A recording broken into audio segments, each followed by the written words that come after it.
சிம்ம ராசிக்காரர்களுக்கான இந்த இரு முகங்கள் கேட்டிருக்கிறாங்க.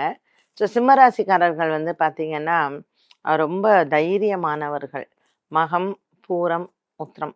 இது ஒவ்வொருத்தருக்கு ஒவ்வொரு மாதிரியான தைரியம்னு சொல்லலாம். இப்போ மகம் நட்சத்திரக்காரர்கள் பார்த்தீங்கன்னா, ரொம்ப அ மத்தவங்க அவங்கள பார்த்தா பயப்படணும். அந்த அதிகார தோரணை அப்படிங்கிறது மகம் நட்சத்திரக்காரர்கள்ட்ட அதிகமாக உண்டு. பூரம் நட்சத்திரக்காரர்கள் எப்படி அப்படின்னு கேட்டிங்கன்னா, பூனை மாரி அப்படின்னு சொல்லலாம். இவங்க என்ன செய்றாங்கன்னே வெளியில தெரியாது.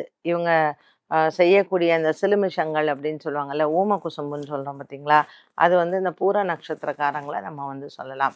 உத்திர நட்சத்திரக்காரர்கள் எப்படி அப்படின்னா, சிரிச்சே மழுப்பி அப்படியே இது பண்ணிருவாங்க. அவங்க செய்யற தப்பாக இருக்கட்டும், இல்ல மத்தவங்கள கழுத்தறுக்கிற விஷயங்களாக இருக்கட்டும்.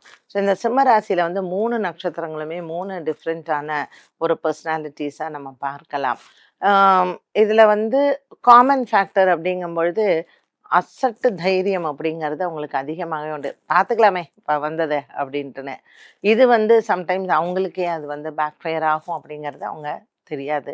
அண்ட் சிம்மராசிக்காரர்களுக்கு போலி விஷயங்கள், போலியான ஒரு விஷயம் என்ன அப்படின்னா, பேசம்போது நம்மள்ட்ட அப்படியே ஒரு உத்தரவாதம் குடுக்குற மாரி எல்லாத்தையும் சொல்லுவாங்க. பட் செயல்பாட்டுல செய்றாங்களா அப்படின்னு பார்த்தீங்கன்னா, அது கொஞ்சம் நம்ம அவங்க சொல்ற எல்லா விஷயங்களும் நம்ம நம்பக்கூடாது. "உனக்கு கண்டிப்பாப்பா நாளைக்கு வா, நான் உனக்கு இது எல்லாத்தையும் பண்ணி தரேன்" அப்படின்னுவாங்க. நம்மளும் நம்புவோம். பட் நாளைக்கு போனா அவங்க இருப்பாங்களா, அந்த இடத்துல இருக்க மாட்டாங்களா அப்படின்னே தெரியாது. ஸோ கொஞ்சம் அவங்கள்ட்ட நம்ம பழகும் பொழுதோ, இல்ல அவங்க சொல்லக்கூடிய வார்த்தைகளிலோ கேர்ஃபுல்லா தான் இருக்கணும்.